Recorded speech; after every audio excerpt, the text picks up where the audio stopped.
Hello, everybody. This is Beef and the Deuce podcast. I am the Deuce. It's doing this on Sunday night. Check us out on YouTube and don't forget Twitter X, Beef and the Deuce podcast. Beef, how was your day? Dare I ask? We are struggling. It's a struggle bus, huh? we are fighting the good fight, Ooh-wee. but we're grinding. I'm grinding for you, Deuce. We'll get it. Yeah, we'll get it. It's our fan base. That's what we're doing it for. It's always. It's Always the grind. The big fan base. Okay, so let's get into this so we can get you to take a nap. I need something. You need something, yeah. Okay. Anything on the college end of like the Buckeyes? Not much happening. Anything? Outside of the Buckeyes signing their NFL contracts, Yeah. nothing really. I guess that's causing any sort of ruckus. It's still super early in the preseason. So they're not practicing right now, correct? Yeah, not as far as I know, they are not. Right. So they'll come back and then start or summer practice or spring, whatever they call it. Something like that, yeah. Oh, okay. All right. All right. Well, let's give it one college question, and it's Arch Manning. And everybody's saying Arch Manning's the next. He's the next Manning, right?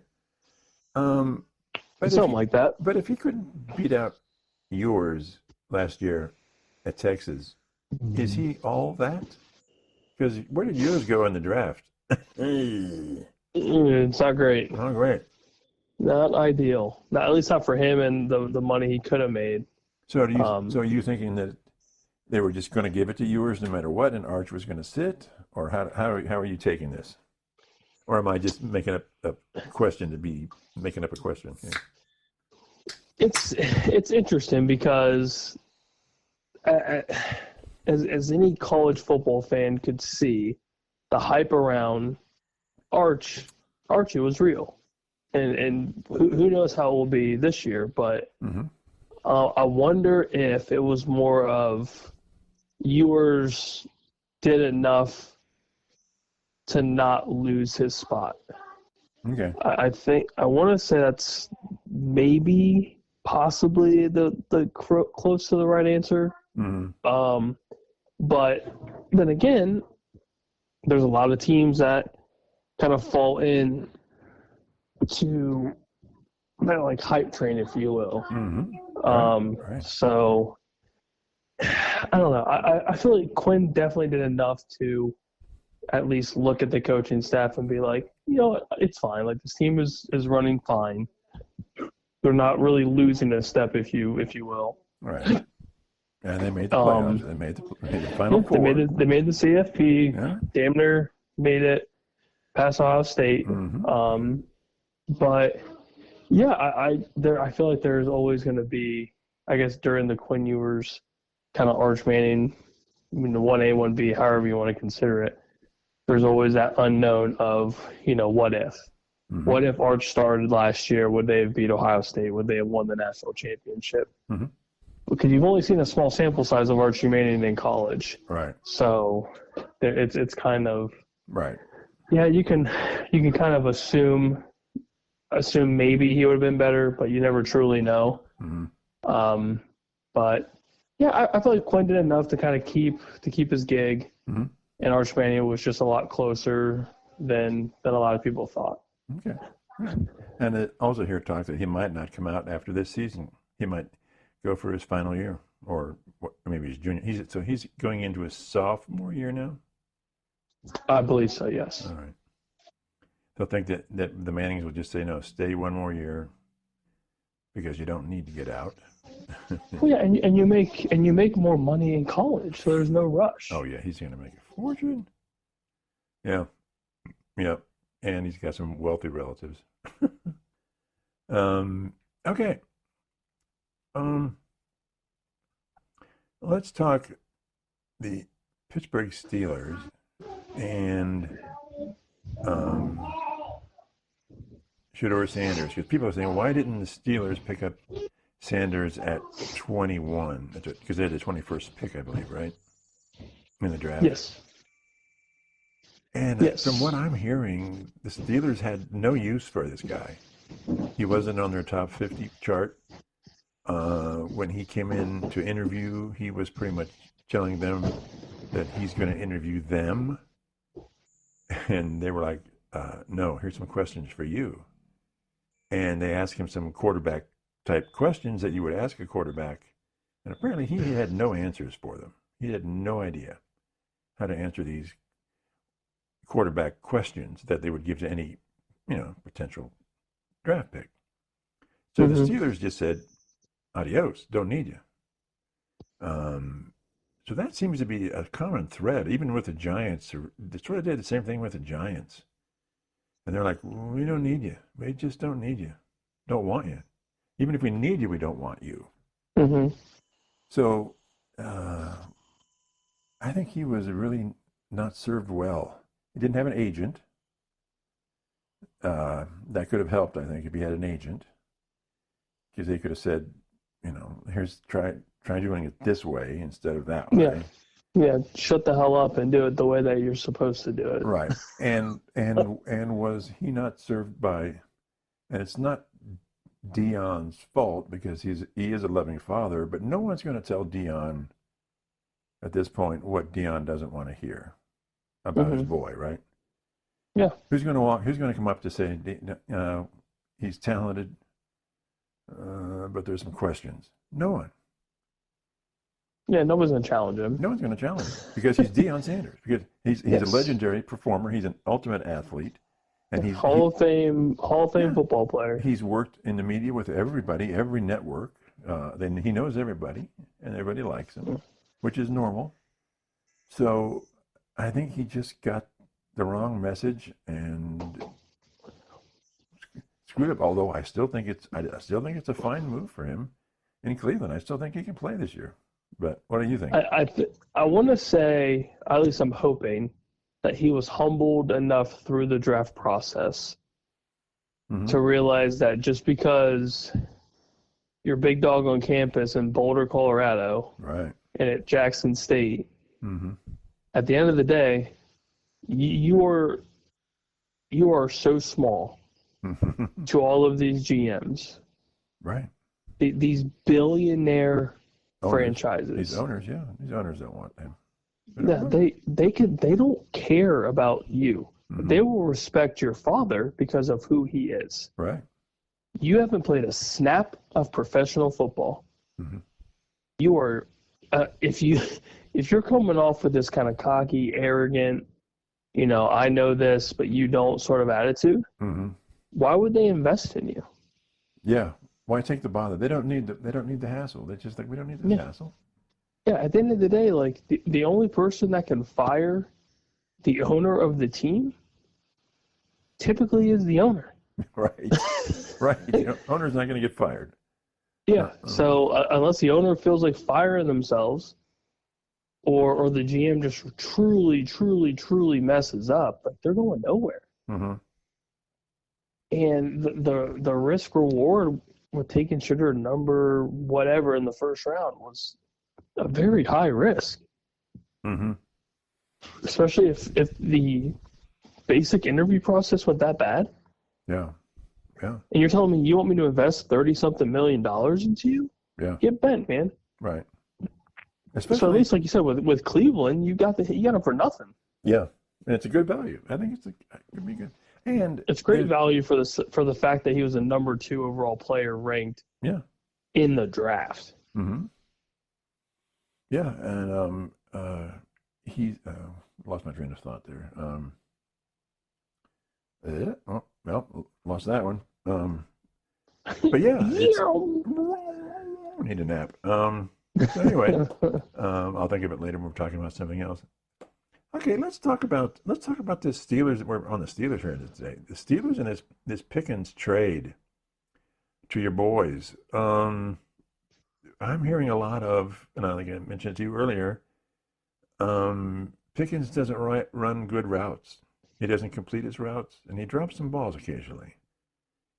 And while he's a great athlete, Aaron Rodgers, if they are going to bring Aaron Rodgers in, Aaron Rodgers isn't going to like working with this guy. He just won't. So do you think that had any, even though Aaron isn't on the team, do you think that may have had anything to do with, and Tomlin works a lot with people who have flaws. He's very patient. Mm-hmm. And he finally just said, with Pickens, I'm done. Go somewhere else. So, what's Jerry getting in your mind? And you're the Cowboys fan. What's Jerry getting with Pickens? A problem or a solution? I think you're getting both.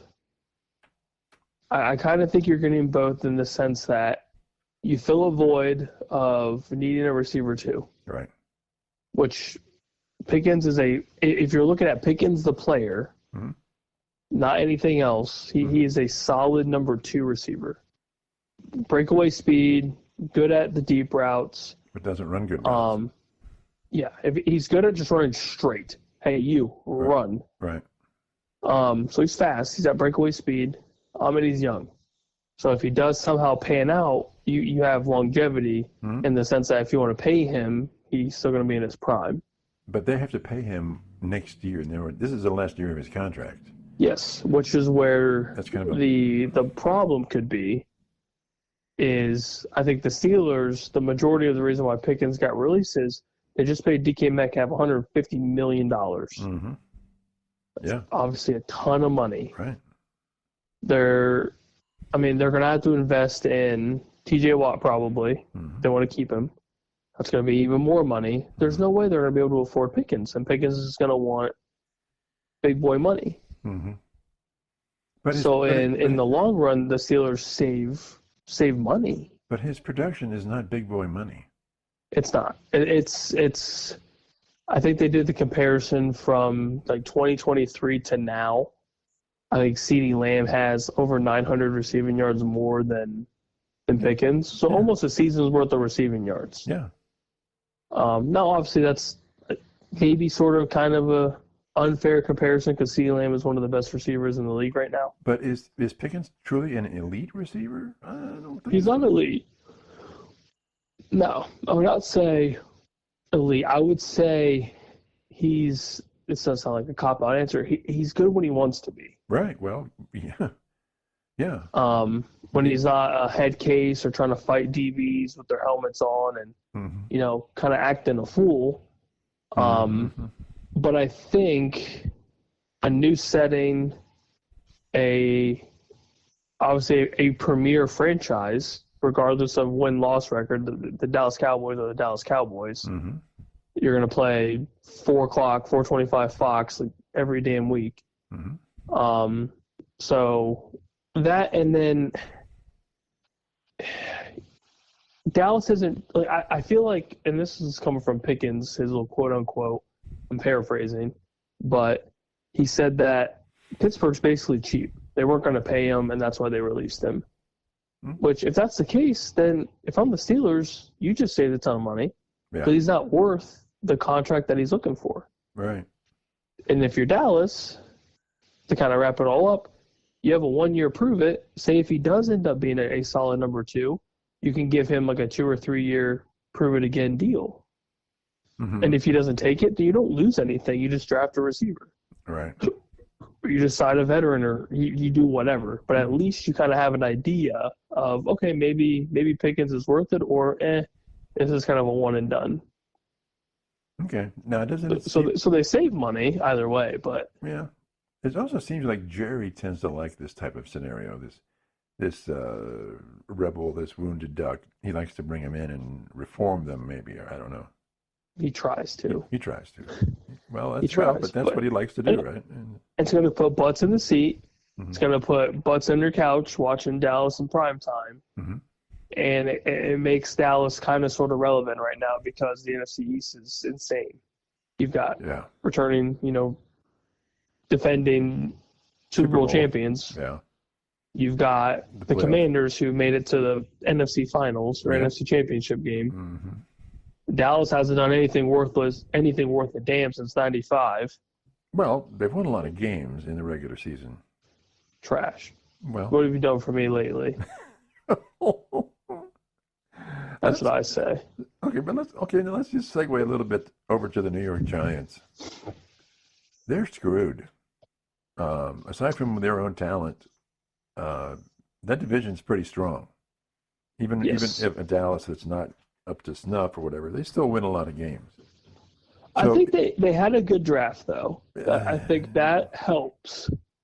yeah, but And it it's helps in gonna. the sense that there's a promising future ahead All right, if it pans out. but is the coach and the GM going to make it through this year?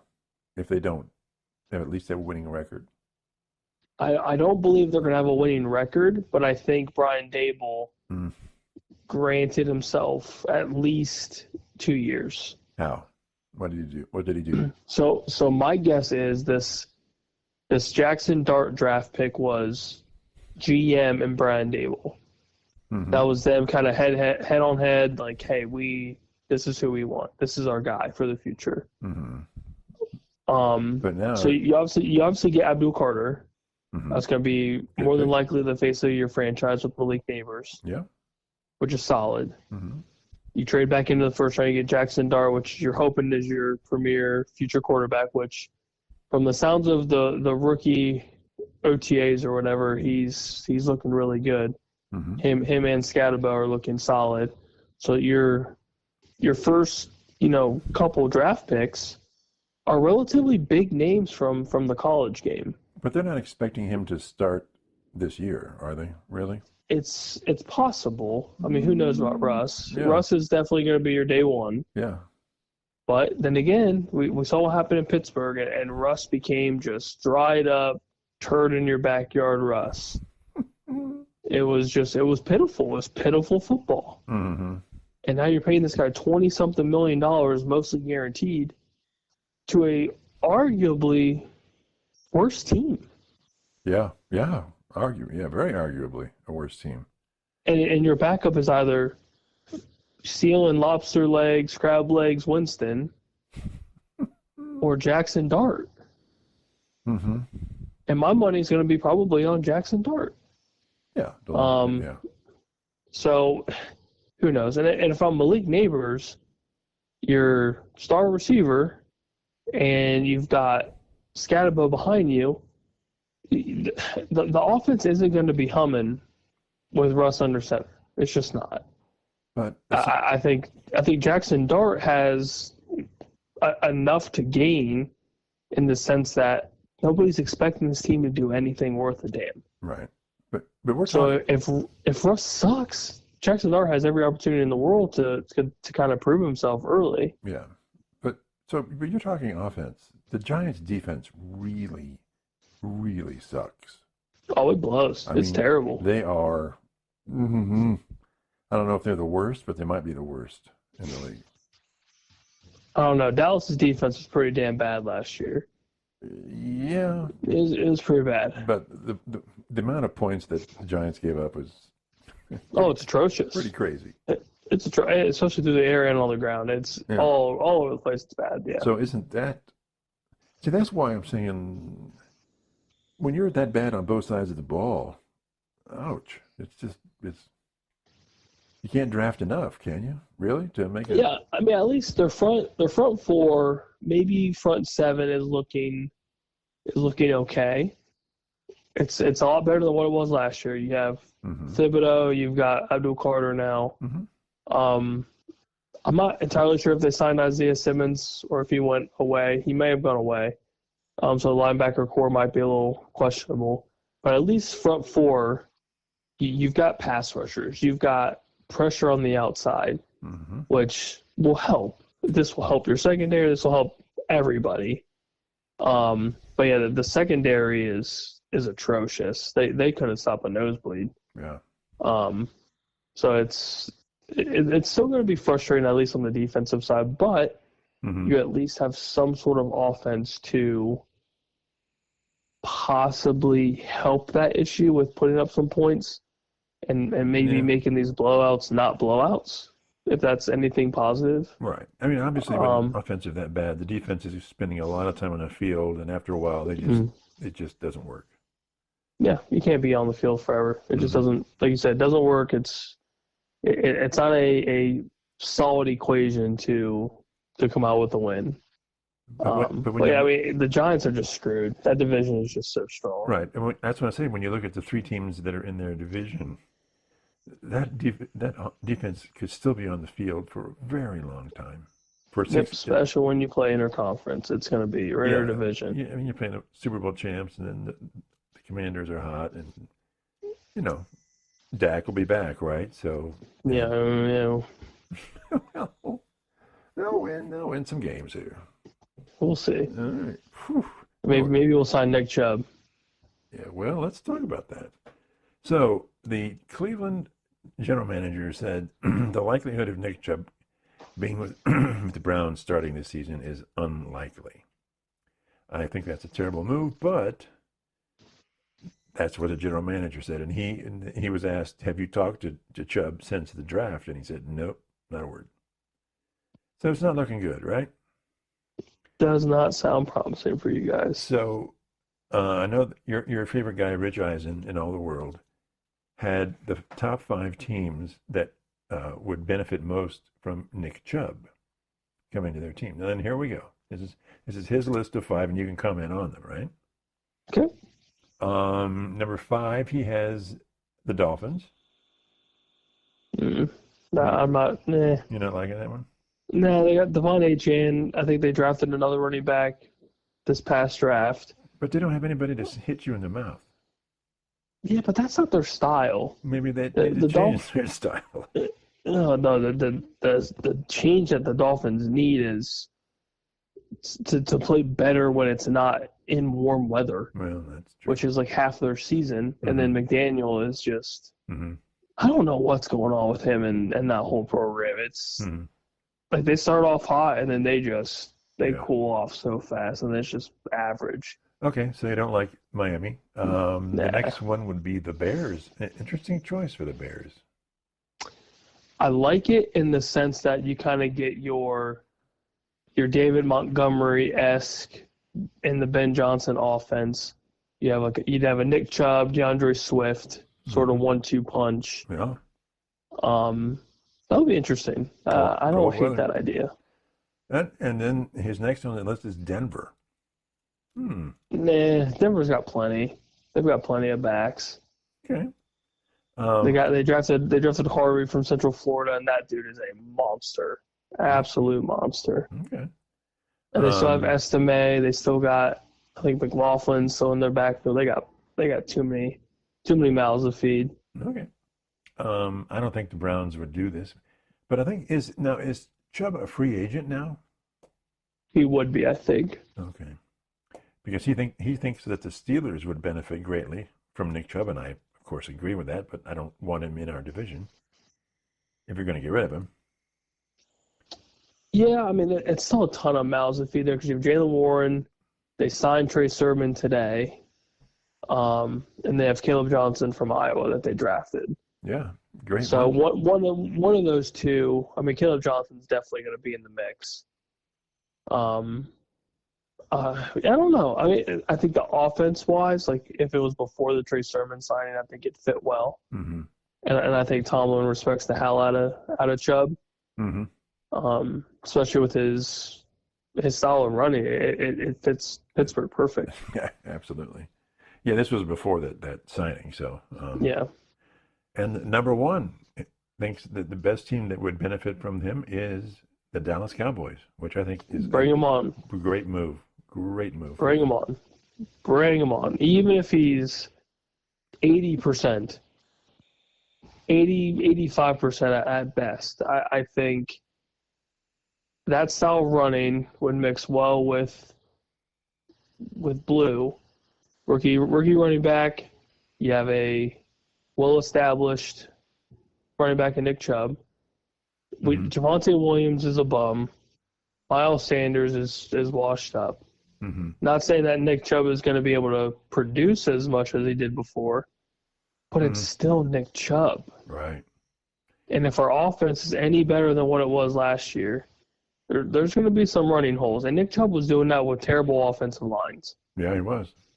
Now, do you think... if he has a mediocre line, he's Is he's solid. is he an all down back, or would he be a third down back? I would see Chubb as a 1-2, and then you throw in Blue as your kind of third down scat back sort of player because he did a ton of receiving work with Texas. Okay, so you think I could see that. So you'd be pretty stoked about that. If you get him for cheap, like a $3 million deal for a 1 year, that's a steal. That's an absolute steal. Yeah. And then say if he does pan out, he's still in his 20s. He's like 28, I think. Yeah. Yeah. You still maybe get another year, maybe 2. Yeah. And you still kind of keep Blue fresh. Maybe kind of sort of look into another running back if you feel like it. Yeah, I think it's great. Now, truly. Do you think the Browns are saying no because they've got enough, or because I think with Junkins and him it would be an amazing combo, and the other fellow, I can't think of his name. I think what broke them was Jerome Ford taking his pay cut. So you keep Jerome Ford on the roster. You got Quinshawn. You guys snagged Tennessee's running back later on in the draft. So you have a lot of young potential, and there's really no need to, I guess, in all reality, keep Chubb. Okay. Chubb's been banged up the last couple of years. Jerome Ford has proven to be good. Pretty serviceable for you guys. Yep. Quinshawn is looking, like you would expect Quinshawn Judkins to look. Yeah. He's your next Nick Chubb. Yeah, it's amazing fishing around looking at YouTube videos and other scouts and stuff. A lot of people are totally high on Junkins as a running back. I think he's going to be a stud. I think he's going to be an absolute stud. Yeah. And he proved it in a very pro-like offense. With less snaps. Yeah, that's the crazy thing. Yeah, well, yeah, there's so much talent around that. He's. There's a reason you are a very, very early second-round draft pick as a running back, and in a world of football that the running back position isn't really valued all that much anymore. So you think he's a better pro prospect than Travion? I think Travion's better overall because of the pass blocking. Obviously, the dual threat and that breakaway speed is insane. I feel like they're so close though, and I think the only reason Travion's a little bit above is those breakaway plays, those massive plays that he's had throughout his career. So why is Junkins? But his downfall is Travion's injury history. Yeah. Junkins has proven to be serviceable throughout his whole career. So is that very tough, very physical? Travion is kind of banged up and had last year to prove that he's worth a damn to be a high draft pick. So do you think that's the reason that Junkins is getting more publicity, more hype? I think it's just more because the running style fits the Browns, and the Browns had Chubb, right? And the running style between them two is very similar. So I think Chubb may be a little bit bigger, possibly. But Quinshawn still has that one cut, and see you later. Yeah, yeah. Both are basically the one cut backs, right? Yep, and it fits the North perfect. It fits the Browns perfectly, and you have a hometown guy. You got a Buckeye staying in Ohio. Yeah, yeah. You can't beat that. Okay. All right. So it's definitely not for Miami, and you don't think Denver needs him, and the Steelers are kind of iffy. So you like the Bears and the Cowboys, basically, right? I like the Bears in the sense that you get the 1A, 1B. You get the David Montgomery, Jahmyr Gibbs in Chicago, which we all know was absolutely insane in Detroit. Right. So you can only imagine Ben Johnson's not steering away from that success. Right.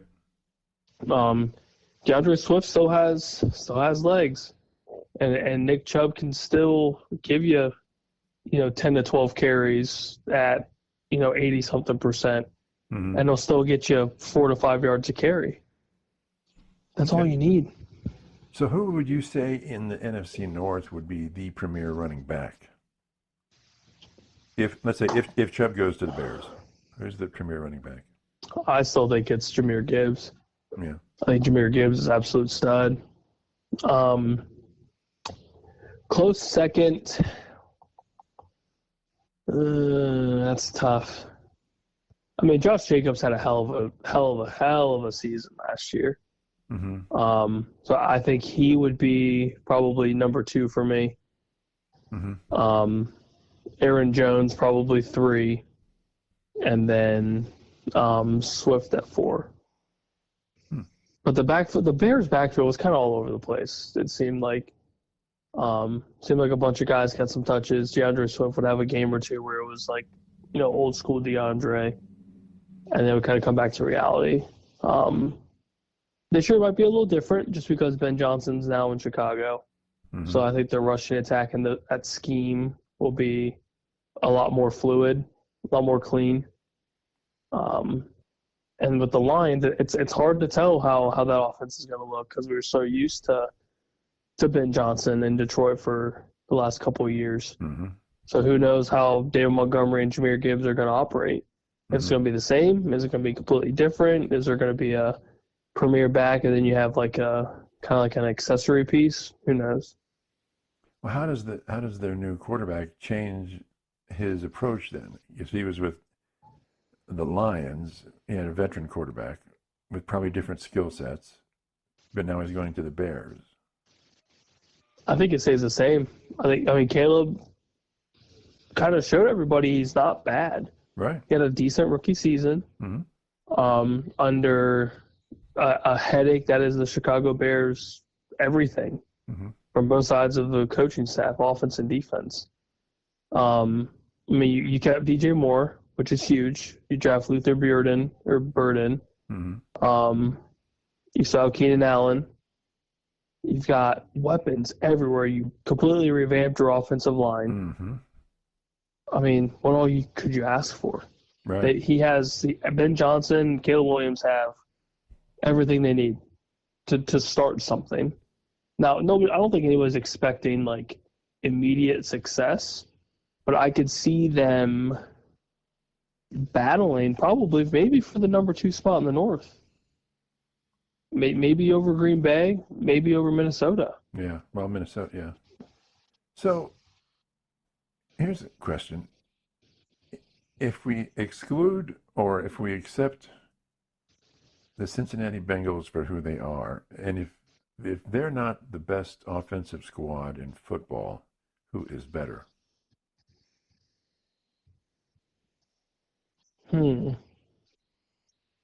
Who's better in the North or who's better in Anybody. general? 32 teams, 31 other teams. Who would be better than the Bengals? Yeah. Well, now, is my assumption correct that they're probably, in my mind, the best unit right now, talent-wise? I would say Philly's still pretty damn good.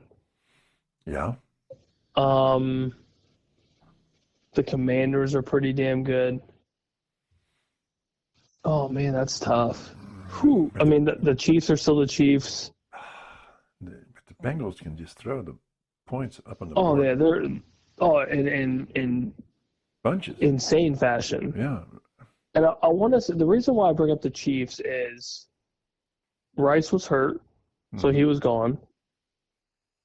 You would have at a fully healthy Chiefs staff Rashid Rice, Xavier Worthy, Hollywood Brown, Travis Kelce, and a plethora of running backs in the backfield with Patrick Mahomes.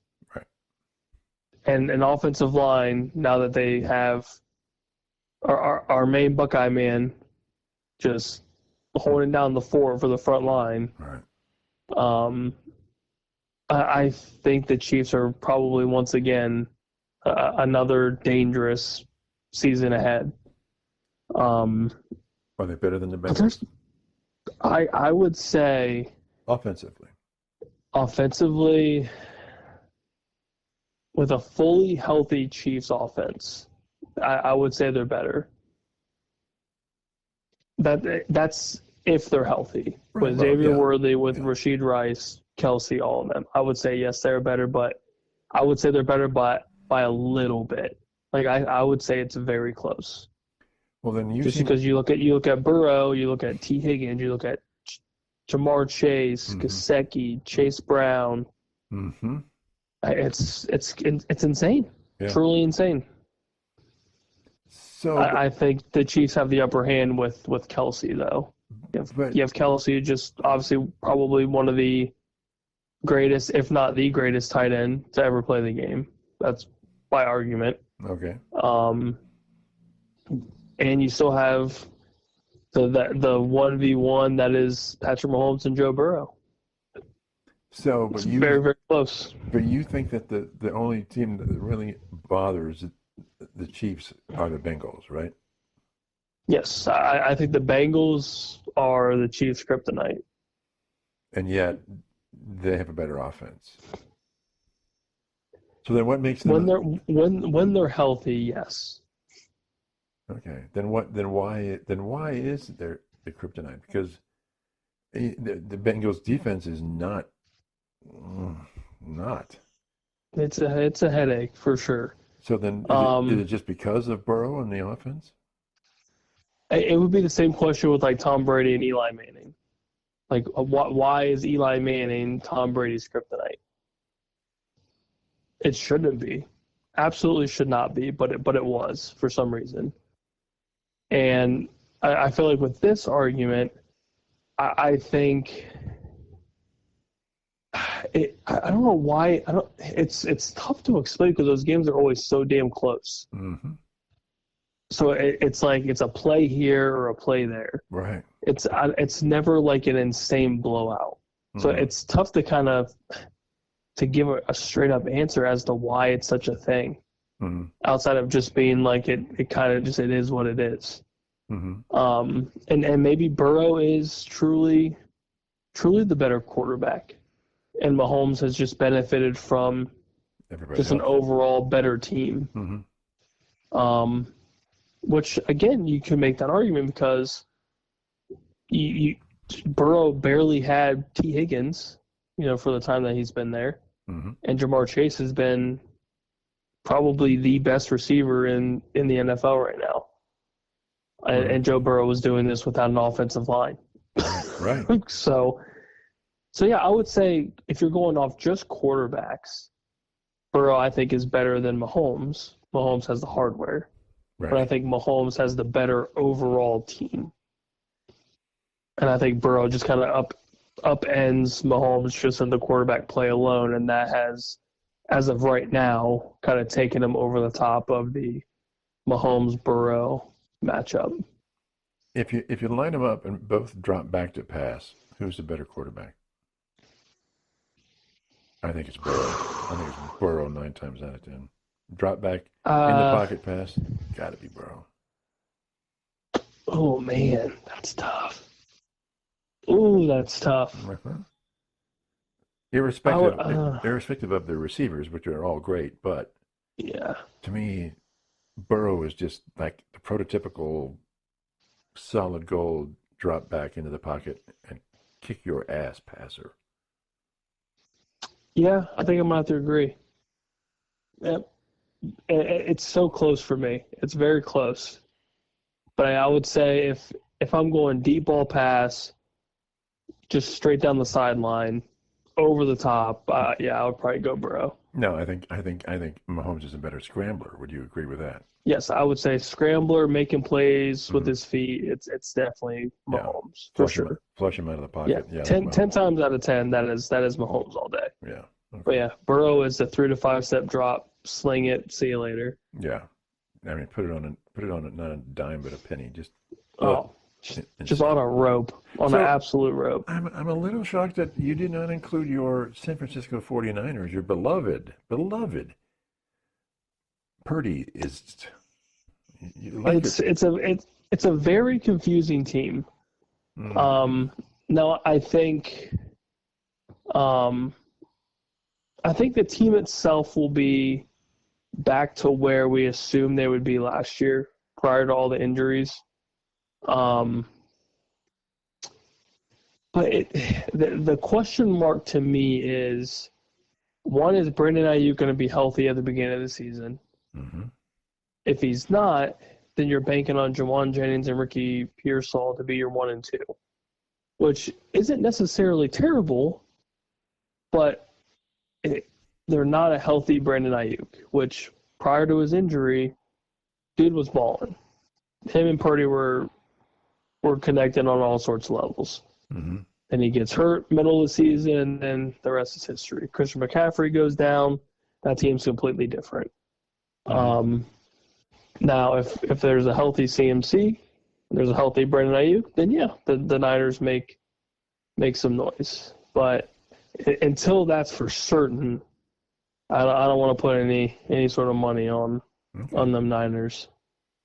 Interesting. Another interesting question that I came up with was the two worst penalized teams are the Tennessee Titans and the Baltimore Ravens. They're almost identical in terms of yardage penalized. It's terrible. Mm-hmm. It's just terrible. So one team is probably the worst team in football. Well, it is the worst team in football. And the Ravens are, what, top 8 for sure, top 6 maybe? Yeah, give or take. Yeah.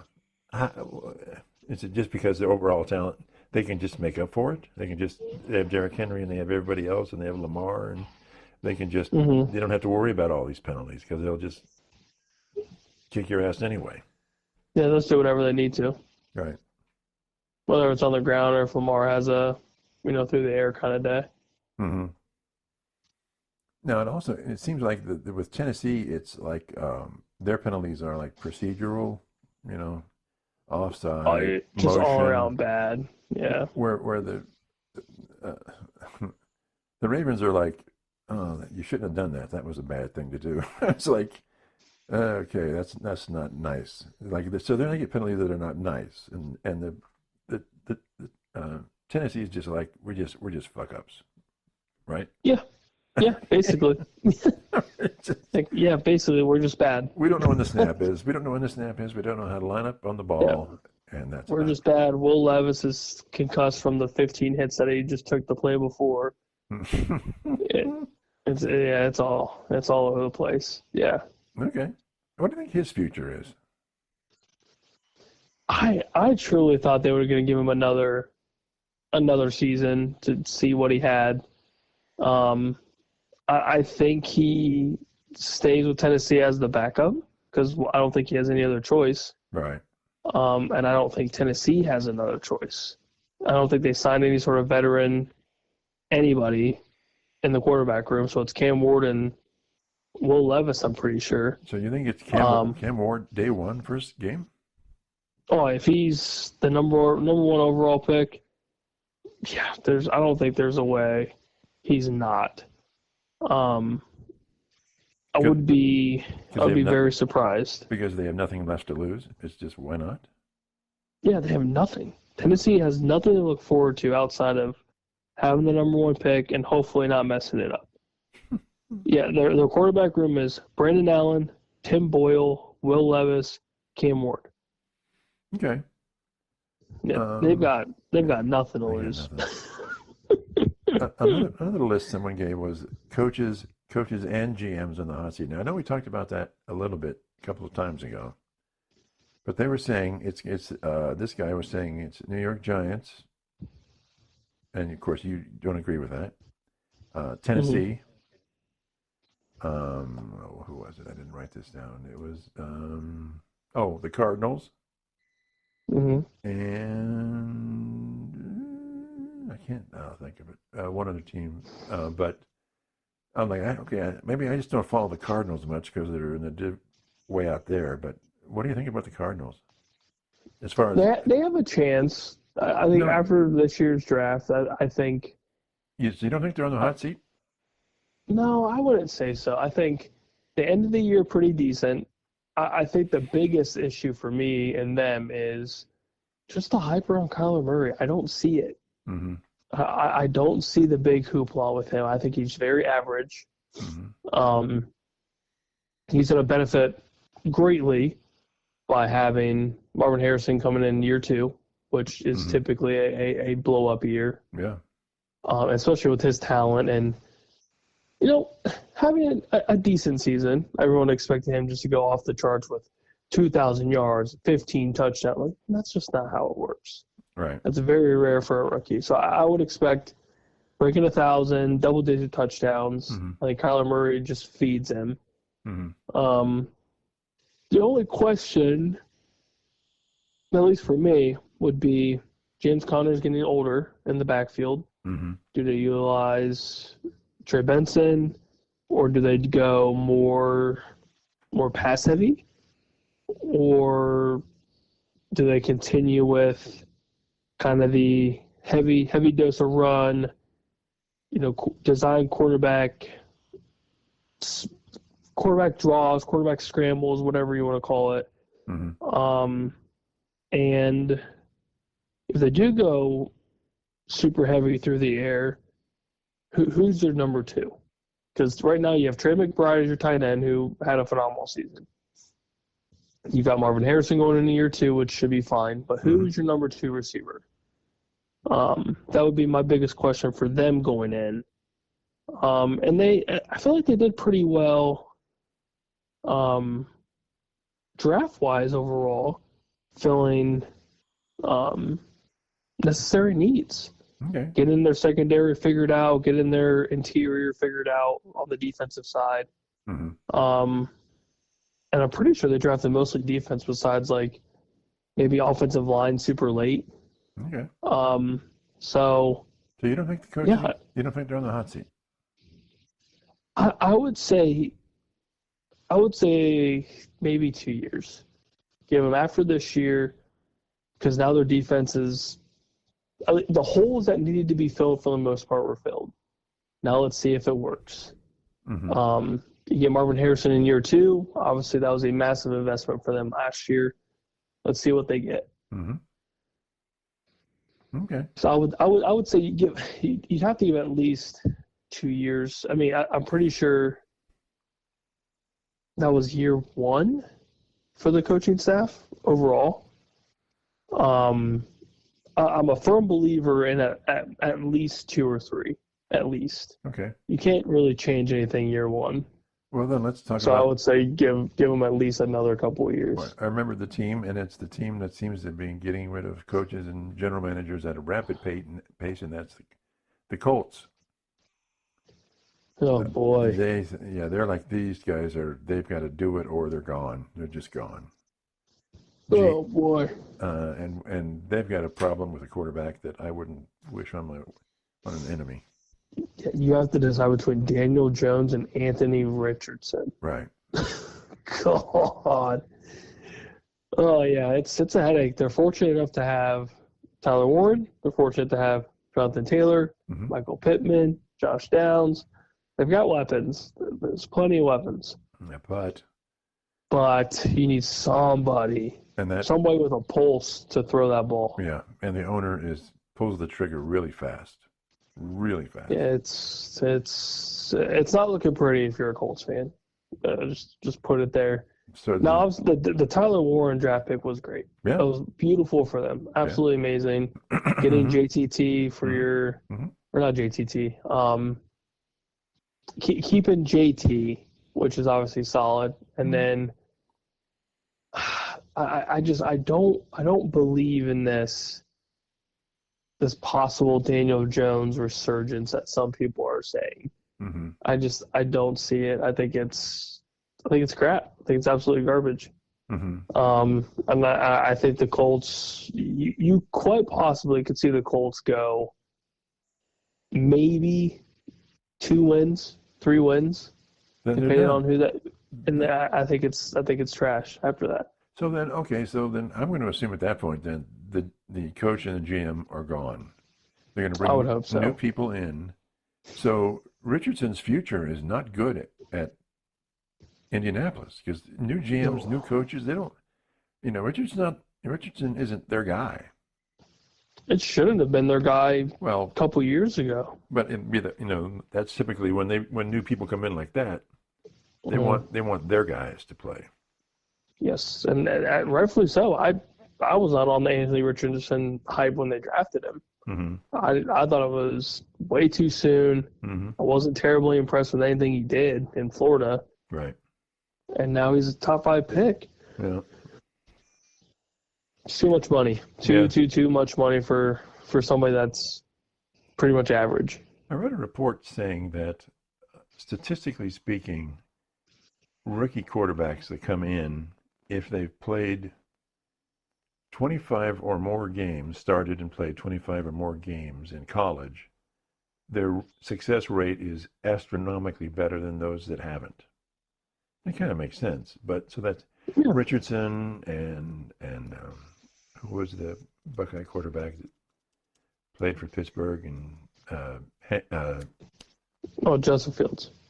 well, no, the other guy, a couple of before. Geez, I think. It was like the year before. He played 1 year. Oh boy. Haskins. Oh yeah. He should have. I mean, he didn't. He played 1 year, and it just seems like statistically, which is why I think that that Shador has a definite chance. He's played a lot of football. Yeah, absolutely, and it's what better spot than the city of Cleveland? Yeah, and maybe try to change the curse. And Gabriel, I think Gabriel's got a good future because he's played so many times.